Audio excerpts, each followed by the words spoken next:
नमस्कार दोस्तों, मेरा नाम है कपिल और मैं कहानियाँ सुनाता हूँ। मृत्यु के बाद का जीवन एक रहस्य बना हुआ है। एक ऐसा रहस्य जिस पर विज्ञान ने भी आज तक किसी प्रकार की रोशनी डालने की कोशिश नहीं करी। क्या होता है मृत्यु के बाद?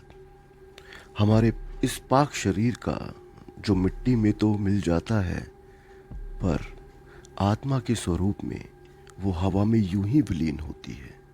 आत्माओं का अस्तित्व जरूर होता है, अन्यथा मुक्ति नामक चीज की उत्पत्ति शायद होती ही नहीं। आज की कहानी रहस्य और रोमांच के साथ खौफ से भी भरी है। इस कहानी के दो मुख्य किरदार हैं। एक मनीष, जिसने बचपन से ही एक अजीब बीमारी थी जो बाद में जाकर उसका पेशा भी बन गई। मनीष को आश्चर्यजनक रूप से आसपास कुछ लोग दिखाई देते जिनकी उपस्थिति अगल बगल खड़े लोग महसूस नहीं कर पाते थे। मनीष सिर्फ और सिर्फ उसे दिखाई देने वाली उन अदृश्य शक्तियों से बात भी करता था। ये शायद उसके लिए कुदरत की दी हुई एक अद्भुत शक्ति थी और उसकी ये शक्ति उसका पेशा बन गई, जिसके माध्यम से उसने कई लोगों को उनकी समस्याओं से निजात दिलाया। इस कहानी की दूसरी मुख्य किरदार है रोशेल, जो यूएस की निवासी है। परंतु रोहित से विवाह होने के कुछ ही दिनों बाद दोनों इंडिया शिफ्ट हो गए।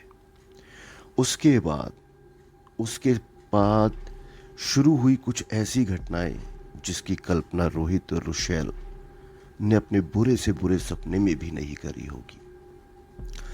मिस्टर निरोला भारतीय रेलवे विभाग में एक ऊंचे पद पर थे और पैसे की बिल्कुल कमी नहीं होने के कारण उन्होंने अपने बच्चे के जीवन में किसी भी प्रकार की कोई कमी कभी महसूस होने नहीं दी।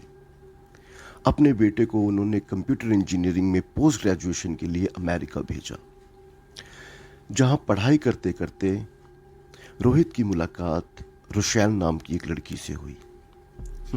प्यार परवान चढ़ गया और माँ बाप की इच्छा के विरुद्ध जाकर रोहित ने रोशेल से शादी कर ली। रोशेल से शादी करने से उसे यूएस की सिटीजनशिप मिल गई और शादी करके दोनों एक खुशहाल जीवन व्यतीत कर रहे थे। इस बीच रोहित के संबंध अपने माता पिता के साथ बिगड़ गए, पर जैसे हर जख्म को भरने में टाइम लगता है, वैसे ही रिश्तों में आई इस दरार को भरने में भी थोड़ा वक्त लगा। ऊपर वाले ने रोहित और रोशेल को एक सुंदर सी बेटी से नवाजा और उनकी जिंदगी में आए खुशी के ये पल ही परिवार वालों से दोबारा जोड़ने का रास्ता बने। रोहित के पिताजी को जैसे ही उनके दादा बनने की खुशखबरी मिली, वो फूले नहीं समाए और सारे शिकवे गिले भुलाकर अपनी पोती को देखने अमेरिका पहुंच गए। उन्होंने रोहित से गुजारिश करी कि अब भारत में शिफ्ट हो जाओ, क्योंकि वहाँ भी बड़ी से बड़ी आईटी कंपनियां हैं जहां उसे और रोशेल को आराम से नौकरी मिल जाएगी। अपने पिता की कही हुई बातों पर अमल करते करते रोहित को 2 साल लग गए, पर देर आए दुरुस्त आए। इस बीच उनकी बेटी बड़ी हो गई थी, जिसका नाम उन्होंने अनीता रखा। साल 2003 में रोहित सह परिवार इंडिया शिफ्ट हो गया, जिधर उसके पिताजी ने उनके रहने के लिए एक अलग सा बंगला खरीद रखा था।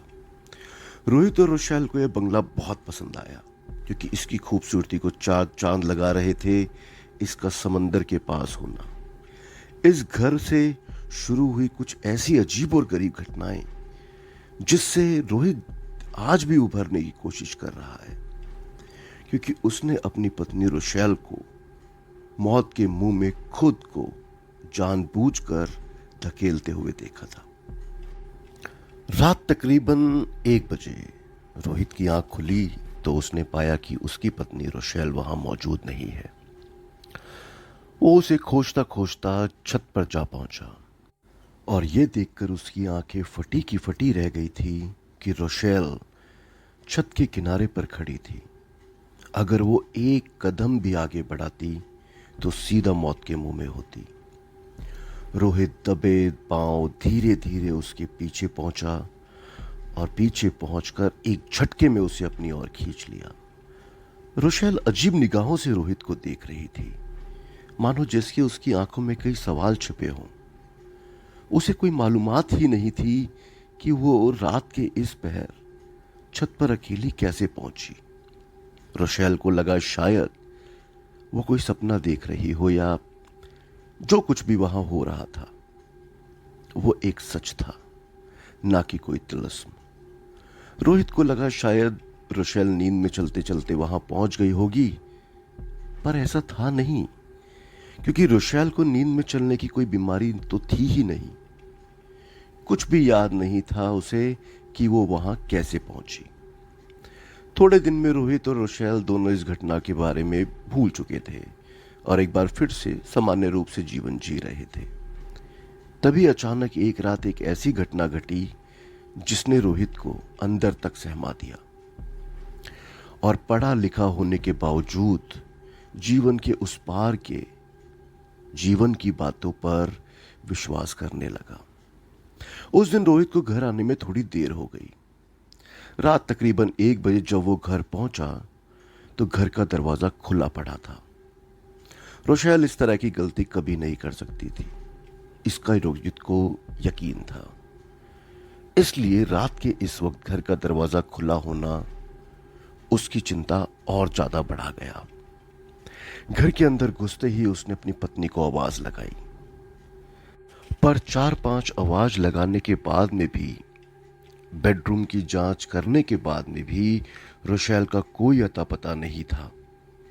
इसी बीच अजीब से सन्नाटे को चीरती हुई उसने अपनी बेटी अनीता की रोने की आवाज सुनी।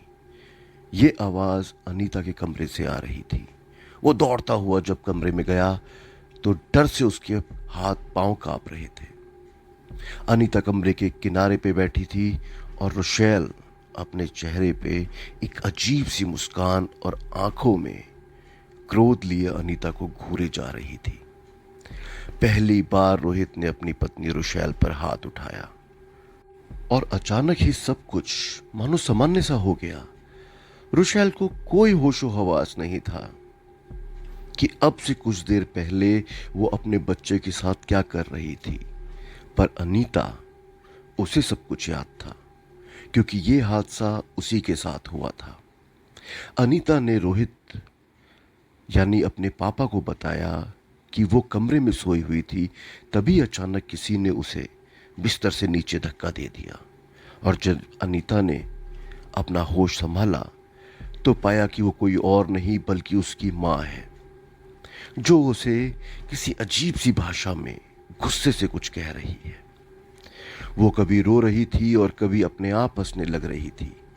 अनीता ने बताया कि रोशेल, उसकी माँ, अपने बाल खोलकर जोर जोर से सर घुमा रही थी और आज अगर आप पापा टाइम पर नहीं आते तो शायद अनीता इस दुनिया में नहीं होती। अगले ही दिन रोहित ने अपनी बेटी अनीता को उसके दादा दादी के पास भेज दिया और जल्द से जल्द किसी मनोवैज्ञानिक से परामर्श लेने की सोची। उस दिन रात को जब रोहित की आंख खुली तो एक बार फिर रोशेल अपने कमरे से गायब थी। पूरे घर में खोजबीन करने के बाद रोशेल फिर से अनीता के कमरे में मिली और इस बार वो टकटकी लगाए सीलिंग फैन की ओर देख रही थी। रोहित ने जब उसे जोर से झंझोड़ा तो रोशेल ने उसकी तरफ गुस्से की निगाहों से देखते हुए जोर से चिल्लाते हुए उसे उर्दू भाषा में अपशब्द कहना शुरू कर दिए और साथ साथ रोशेल चीजें उठाकर उसकी तरफ फेंके जा रही थी। रोहित ने पूरी हिम्मत जुटाते हुए उस पर काबू पाने की कोशिश की। धीरे धीरे वो शांत हो गई और रोहित ने बिना वक्त गवाए उसे हॉस्पिटल में भर्ती कराया और सारे टेस्ट कराए। टेस्ट के परिणाम देख के सभी डॉक्टर को समझ नहीं आ रहा था कि आखिर रोशेल को यहां लाया क्यों गया है, क्योंकि उसकी तबीयत तो बिल्कुल ठीक थी। रोहित से रोशेल की ये हालत देखी नहीं जा रही थी। अंततः उसने अपने पिता मिस्टर निरूला को सारी घटना विस्तार से बताई। तब जाकर इस कहानी के एक और प्रमुख किरदार मनीष का नाम प्रकाश में आया। मनीष को बचपन से ही अपने आसपास मृत लोग दिखाई देते थे, जिन्हें हम अपनी आंखों से नहीं देख पाते। रोहित के घर में प्रवेश करते के साथ ही मनीष के चेहरे के हाव भाव बदल गए थे। उसे स्पष्ट रूप से इस घर में किसी की मौजूदगी का एहसास हो चुका था। रोहित की बेटी अनीता के कमरे में एक जोरदार आवाज आई, जहां उसकी बीवी रुशेल आराम कर रही थी। दौड़कर वो कमरे में गए तो देखा कि बिस्तर की चादर इस वक्त रुशेल के गले के चारों तरफ लिपटी हुई थी और चादर का दूसरा कोना पंखे से। रुशेल ने आत्महत्या करने की कोशिश करी थी, पर उसकी ये कोशिश रोहित और मनीष ने वक्त रहते कमरे में पहुंचने से विफल कर दी। इस अंतराल में रुशेल उसको एक अजीब सी आवाज में कुछ अपशब्द कह रही थी। मनीष ने रुशेल का हाथ अपने हाथ में लिया और मंत्रों का उच्चारण करने लगा। शुरुआत में रुशेल धीरे धीरे शांत होती गई, पर उसके कुछ क्षण बाद ही मनीष के शरीर से पसीने छूटने लगे। उसके गले से मंत्रों का उच्चारण एकाएक रुकने लगा। तभी समझदारी दिखाते हुए तुरंत मनीष का हाथ खींचते हुए कमरे से बाहर ले गया। तकरीबन 1 घंटे बाद जब मनीष को होश आया, उसने रोहित से कहा कि हमें किसी भी तरह रुशेल को उस कमरे से बाहर निकालना होगा। मनीष और रोहित एक बार फिर कमरे के अंदर गए और एक बार फिर शुरू हुई सबकी आंखों के सामने। मनीष इस बार दिमागी तौर पे तैयार था, क्योंकि उसे जिंदगी और मौत का सिलसिला उसने सीखी हुई सभी शिक्षाओं का उपयोग कर उस आत्मा पर काबू पाने की पूरी कोशिश करी। और इस बार वो सफल भी हुआ। दोनों ने मिलकर रुशेल को जबरदस्ती उस घर से बाहर निकाला और आश्चर्यजनक रूप से घर से बाहर निकलते के साथ ही रुशेल की तबीयत पूर्ण रूप से सुधर चुकी थी। आश्चर्यजनक बात तो वो थी जो मनीष ने बताई। उसने कहा कि इस घर के उस कमरे में इस घर के पुराने मालिक की बीवी ने अपने पति की बेवफाई के कारण उस पंखे से लटककर आत्महत्या करी थी, और अपने पति की बेवफाई के कारण शायद वो उस कमरे में किसी भी महिला को नहीं देख सकती। आज रुशेल सही सलामत है, पर वो घर आज भी वीराना पड़ा हुआ है। ये थी आज की कहानी मेरे दोस्तों। आपको ये कहानी कैसी लगी? Please do let me know. God bless, peace to all.